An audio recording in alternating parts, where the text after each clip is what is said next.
kulanti wanaagsan akhyaaray meel kastoo aad joogtaan ku soo dhawaada barnaamijka codka bulshada oo aad bishiiba hal jeer aad kala socotaan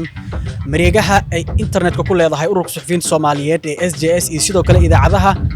iyo warbaahinta kale ee bahwadaagga ah.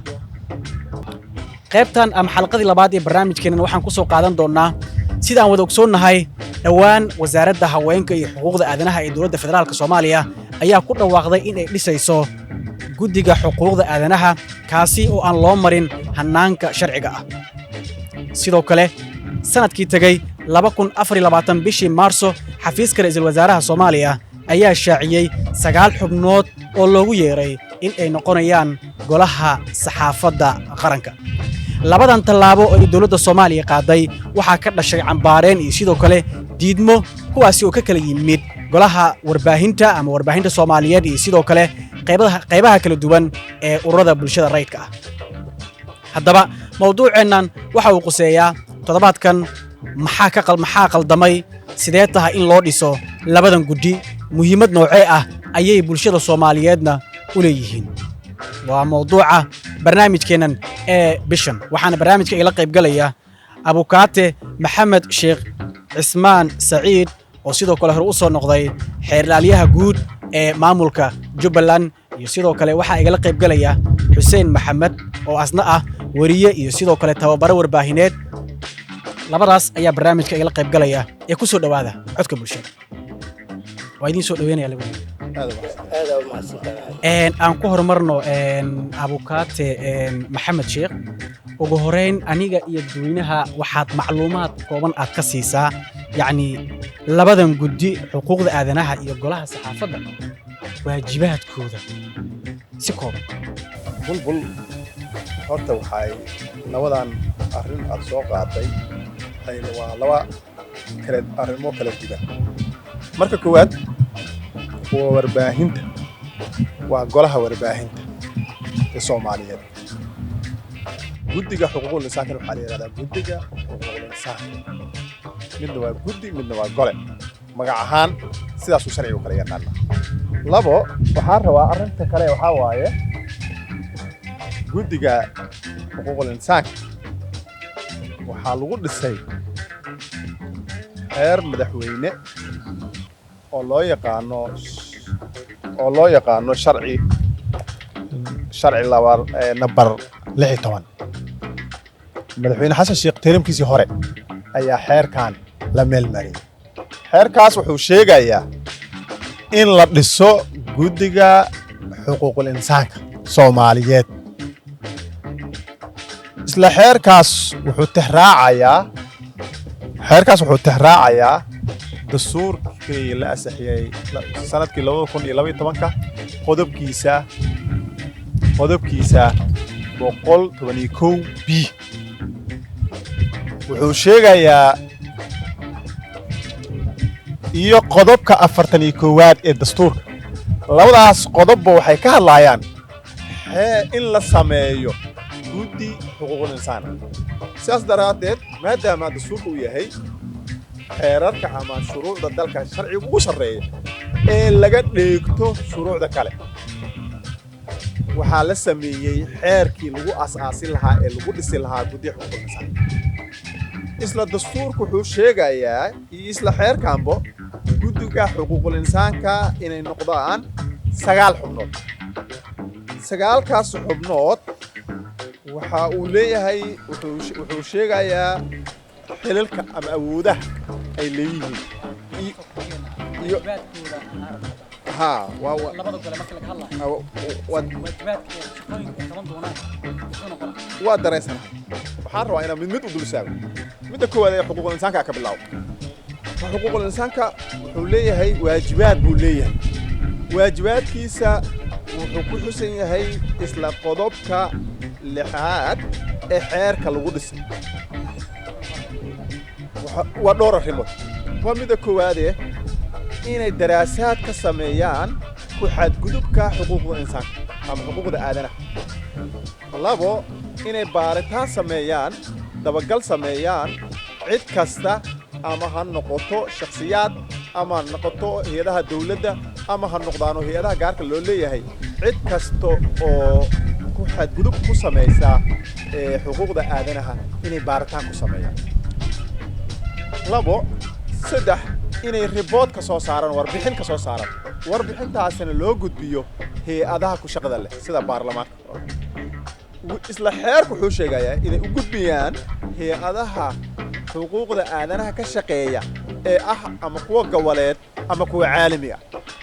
inay sameeyaan inay soo saaraan waxa kale oo ay maxaa la yiraahdaa waajibaadkooda ka mid ah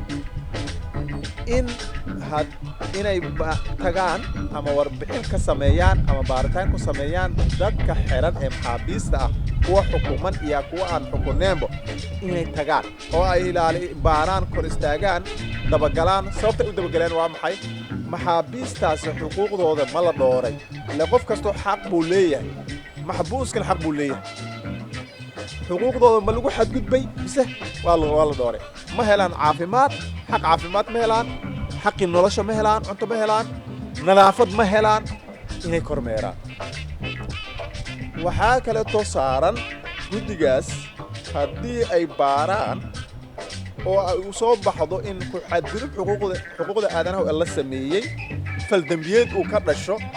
إنه وجود بيان هي هذا عالمي كش قضاء له هي هذا الدولة ده قاضي محلي هذا أما محكمة هرجية عدة سميسة فالدمبيدين سيدا حفيزك حير الالنتو بوليسك إنكو ورقليان وحاكا لو جيرو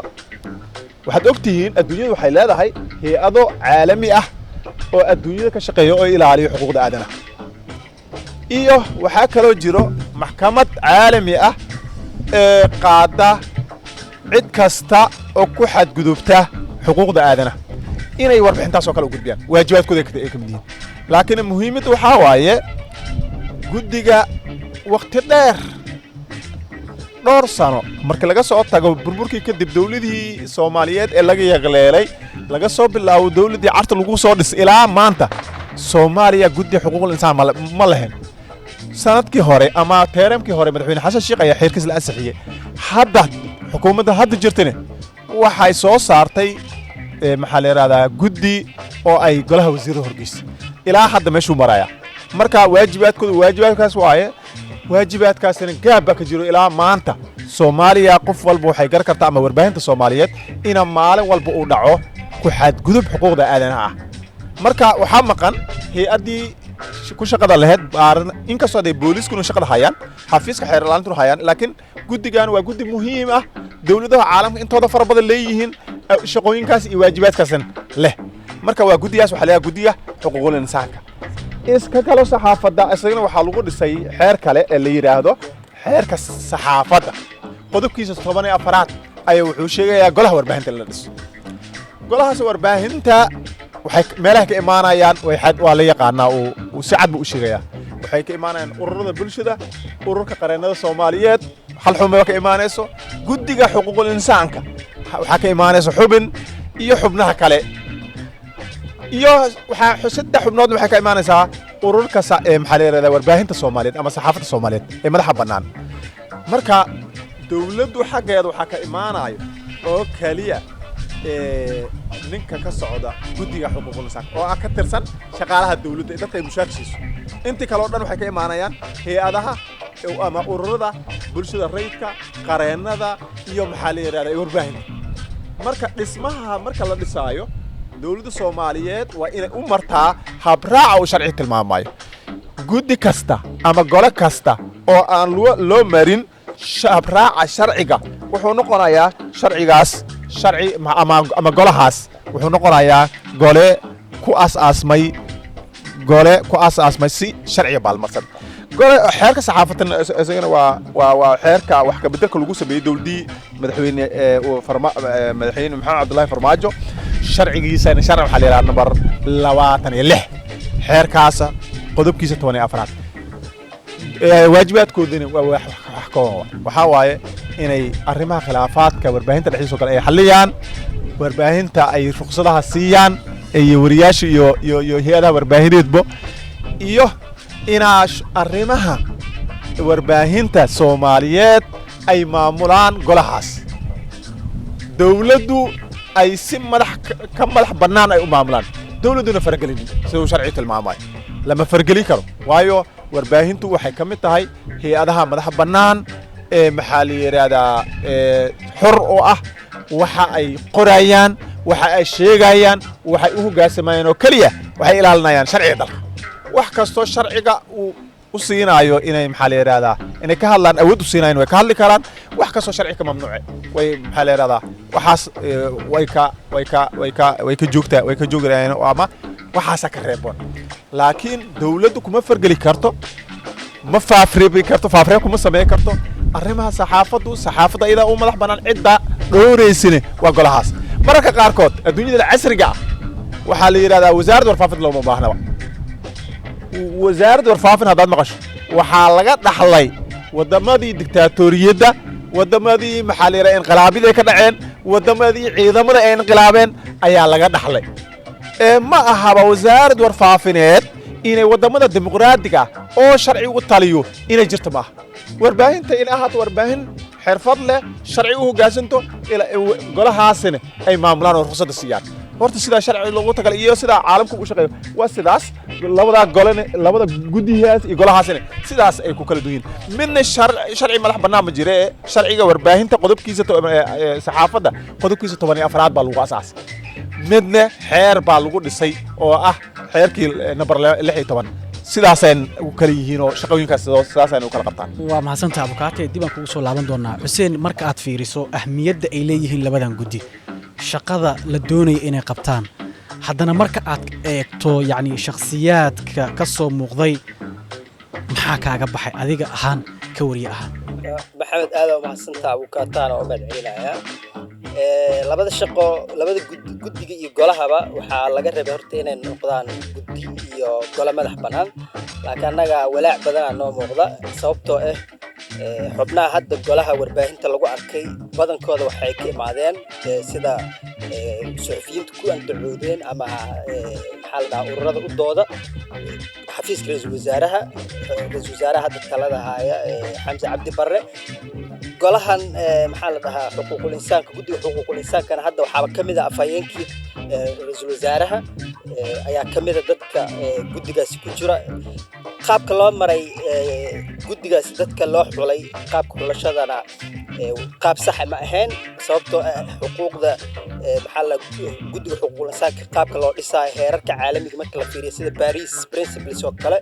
iyo midka midowga Afrika hadaa la fiiriyo oo lagu dhisay Rwanda waxay muujinayaan selectionka guddigaas xubnaha ku biiraya in background checking lagu sameeyo dad xuquuqda yaqaan ama ka shaqeeya backgroundkooda ma leeyihiin hadda waxaan aragnay oo aan ka war helnay imtixaan loo fariistay imtixaankii oo la fariisto la qaaday ma jirin maxaa la dhahaa publicity oo dadka loo soo bandhigayo la dhahayo waxaan u baahanahay guddi dad u tartama oo dadka qualified inay tartamaan ay xaq u lahaayeen lama arkin waxaa laga war helay guddi iyo imtixaan dadka xubnihii ahaa imtixaan u fariistay ayagoo ku soo baxay guddigii la kala habeeyay aan ka war helnay walaac badan inagu abuurtay run ahaantii arrintaas ayada sababtoo ah guddigan wuxuu awood u leeyahay in shaqooyin badan uu qabto waxaa ka mid ah inuu xarumaha hay'adaha dawliga iyo kuwa dawliga ahaanba inuu baaritaan ku sameyn karo uu tagi karo awoodaha la siiyay ka mid tahay haddana haddaa fiiriso Soomaaliya hadda guddigan 2016 ayuu madaxweyne xasan sheekh qarankiisa hore markuu waqtiga dhamaahay ayuu saxiixay oo uu xeer ku soo saaray laakiin markii loo gudbiyo waxay ahayd 13 farq 3 sano u dhaxeeya waxay u muuqataa inuu ka cararayo madaxweynaha in waqtigu asaga fursad u hayay oo qarankiisa waqti badan ka harsanaa hal sano jooga markaas ama ka yarba hal sano 3 sano ku dhawaad kor u hayay waxaana meeshaas ka muuqanaysa walaac badan inay arrintaas ku haysay oo la xisaabtan iyo in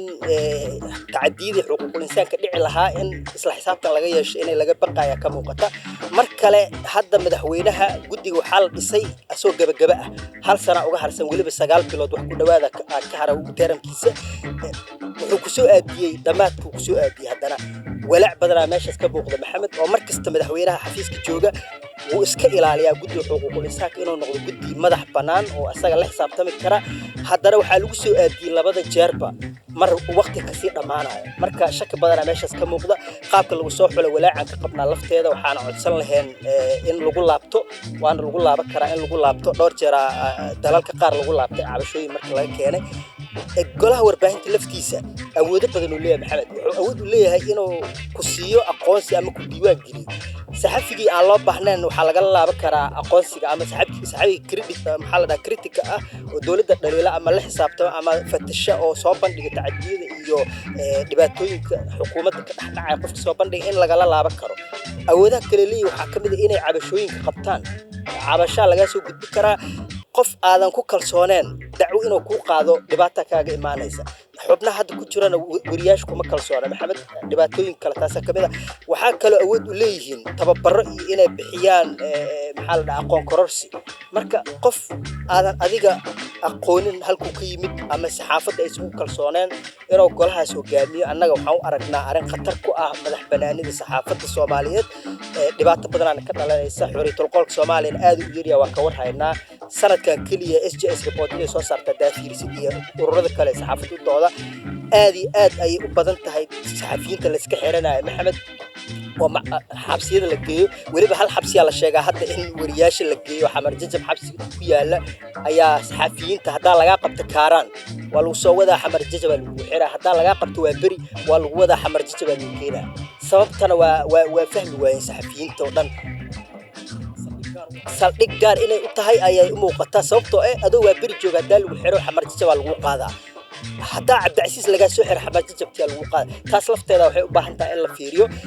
guddiganna waxyaabaha guddiga xuquuqul insaanka waxyaabo awood u leeyahay waxa kamid ah xabsiyada tagi karo oo uu dadka siduu abukaataha sheegay xaaladooda wareysan karo marba qof aan ku kalsooneen hadduu xabsiyadii ku tagaayo kama sugayna report inuu ka soo diyaariyo oo dhaw tacadiya ka jira xabsiyada waliba xabsiyada qaar waxaa lagu taliyo oo dadka xuquuqul insaanka u dooda hay'adaha waaweyn waxay ku taliyeen in la xiro sidoodaba oo xabsigan nabad sugidda isticmaasho kamid yahay jilcow dhowr jeer waxaa lagu taliyay maxamed in la xiro sababtana waxay ahayd reportyo soo baxay iyo warbixino la helay oo sheegayay inay xadgudubyo ka dhacaan adduunyadana xabsiyada waa ka dhacaan waana reportyada hay'adaha caalamiga waa lagu soo daraa marka aniga shakhsiyan maxamed walaac badan ay iga muuqda labadan guddiga iyo golahaba qaabka loo dhisay waxaana codsan lahaa oo aan hay'adaha caalamiga laftooda ka codsan lahaa inaynan ku tarax tagin oo ay aad isaga fiiriyaan guddigan saxaafadda uma dhama golahana saxaafadda iyo hay'adaha kale uma dhama marka waxaan ku talinayaa in lagu laabto oo hadda la bilaabo qaabka loo dhisi lahaa base waa maasan tahay waxaa ognahay labadan guddi kan guddiga xuquuqul insaanka iyo sidoo kale kan golaha warbaahinta qaranka labadaba ay ururada bulshada rayidka haba ugu horeeyaan kuwa suxufiyiinta ay aad u diideen si kooban walaaca ay wariyaashu qabaan ma wuxuu ku kooban yahay oo kaliya yani xubnahan ma matali karaan mise waa in la yiraahdo waxay leeyihiin waa in hadda kadib waxaan dhan hadda kadib reshuffle in lagu sameeyo wallahi walaaca aniga shakhsiyan ii muuqdo horta aad uga culus yahay qaabka loo maleehayo sababtoo ah markasta hadda waxa ku sheegay transition periodka marka lagu jiro ayaa shuruucdan lagu soo aadinayay xeerarkan iyo dhismaha golahan iyo guddiganba xilliyada oo kala guurkana waa xilliyada ugu daran oo tacadiyada ay dhacaan ama loo geysto dadka siyaasiyiinta oo xuriyatul qolka hala joojiyo oo hala diido inay kulmaan siyaasiyiinta ama wariyaasha laftooda press freedomka cadaadis badan hala saaro sababtoo ah xilliga kala guurka waxa badanaya cabashada oo dadka siyaasiyiinta badanaya suxufiyiintana meeshii loo soo camanayo oo mikrofoonkii labada garab u dhixiyay oo dadka waraysiga qaadaya warbixinada ku diyaarinaya ayaga waaye mar kasta dhibaato nagu tahay xilliyada kala guurka saxaafadda dhibaato gaar waaye walaaca kale oo hadda lagu soo kordha waxa waa in guddiyadan iyo golahan la dhisaayo xilli kala guura waqtigu soo dhow yahay marka aan labadaas arrinba maxamed walaaca u arkaa waxaana ku baaqi lahaa in guddigan iyo golahanba dib looga laabto oo hadda iyo bilow laga soo bilaabo abukaati maxamed sheekh sida hadda aad maqashay xuseen oo ka mid ah suxufiyiinta Soomaaliyeed wuxuu ka dhawaajiyay in ay eedeemo culus inay jiraan oo ku qotonta yacni magacaabista in aysan ka turjumayn madax bannaani maxaa kuluna arrintaas sideese tahay in guddigan sidiisaba horta xuquuqda aadanaha labadan guddi markii si loo fiiriyo sidee tahay inay u samaysmaan bulbul maxamedow waxyaalaha cajiibka waxaa ka mid ah marka la baahinayo la xayeysiinayo guddiga xuquuqul insaanka waxaan arkay wasaaradda website inuu yahay adiga baraha meelaha wax lagu baahiyo aydoo ku baahinayso markaas waxaa la baahinayaa dadka la doonayo inay ka mid noqdaan cidda soo apply gareyn karta ama soo dalba karta waxyaalaha cajiibka ah guddiga qiimaha leh dastuurka lagu tilmaamay lagu xusay guddiyada qaarkood xeer baa jiray guddiyada qaarkoodna dastuurkaa jiday guddiyada muhiimsan dastuurkaa jiday dastuurka waxaa ugu jiday qodobka 41 waa lagu jiday qodobka 111 xarafkiisa ba isla guddiga xuquuqul insaanka lagu jiday waxyaalaha yaabka leh oo cajiibka waxaa ka mid ah markaad apply gareynayso ama aad dalbanayso aad foomka buuxinayso waxaa ku qoran reerkaada sheeg guddi la rabo inuu baaro dhacdooyinkii ama ku xadgudubiyadii xuquuqda aadanaha Soomaaliya ka dhacay guddi laga sugaayo inay maxaa la yiraahdaa u shaqeynay hab cadaaladeed guddi cadaaladeed ah guddi laga rabo inay kormeeraan hay'adaha dawladda iyo kuwa gaarka looga leeyahay xadgudubyada ka dhaco dhinac kasta inay soo saaraan haddii lagu xiro reer hebel iyo cidda 4.5 arrimahaas waxay noqon karaan arrin halis gelinayo laba arrin baa halis gelinaysa madax bannaanidu wax markaad saameyn qabiil ku yeesho waad garan kartaa madax bannaanidu hoosay noqon karto labo waxa ay soo saarayaan haddii wixii qabiil lagu soo xulo nin walba qabiilkiisu wuxuu maxaa la yiraahdaa meesha u fadhiya wax kastoo qabiilkiisa ama ninka asigu reerka ah marka la baarayo wuxuu ku sameey karaa ishorstaag wuxuu ku sameey karaa arrintii inuu maxaa la yiraahdaa aragtida uu ka dhiibanayo noqoto aragti aan dhexdhexaad ahayn marka guddiga noocaas oo kale ah ma aha in lagu xiro maxaa la yiraahdaa 4.5 qabiil waxaa waayo kaliya in lagu xiro shuruudaha uu sharcigu ku xirayo sharcigu wuxuu leeyahay dad yaqaano arrimaha sharciga dad yaqaano arrimaha xuquuqul insaanka dad yaqaano arrimaha maamulka in loo soo xiro meelaha ay ka imaanayaan uu sheegaya dawladuna waxaa la rabaa inay sharcigu ay dhaqangeliso sida ay u dhaqangeliso xeerka ee lagu dhisay guddiga xuquuqul insaanka iyo dastuurkuba meel uguma qorna 4.5 in lagu soo xulo in lagu soo meel uguma qorna qofka soo dalbanayo in reerkiis uu sheego soo cajiib ma arrin cajiib waa marka guddigu waxa uu ahaa inuu ahaada guddi dhexdhexaad ah guddi dabagala arrimaha dhacay waad ogtahay waddankan dhibaato fara badan baa ka dhacday ku xadgudub xuquuqda aadanaha fara badan baa dhacday dagaallo sokeeyo ka soo baxay waddankan waxaa la rabaa waa in maxaa la yiraahdaa si dhab ah loo baaraa xaajada cidda ku xadgudbaysana gacanta la qabtaa xuquuqda aadanaha marka laakiin haddii la yiraahdo reer hebel adna mid keena reer hebel shan reerood oo min hal ah ama shan reerood oo min laba ah ma laga sugi karaa guddi noocaas ah ahmiyad noocaas leh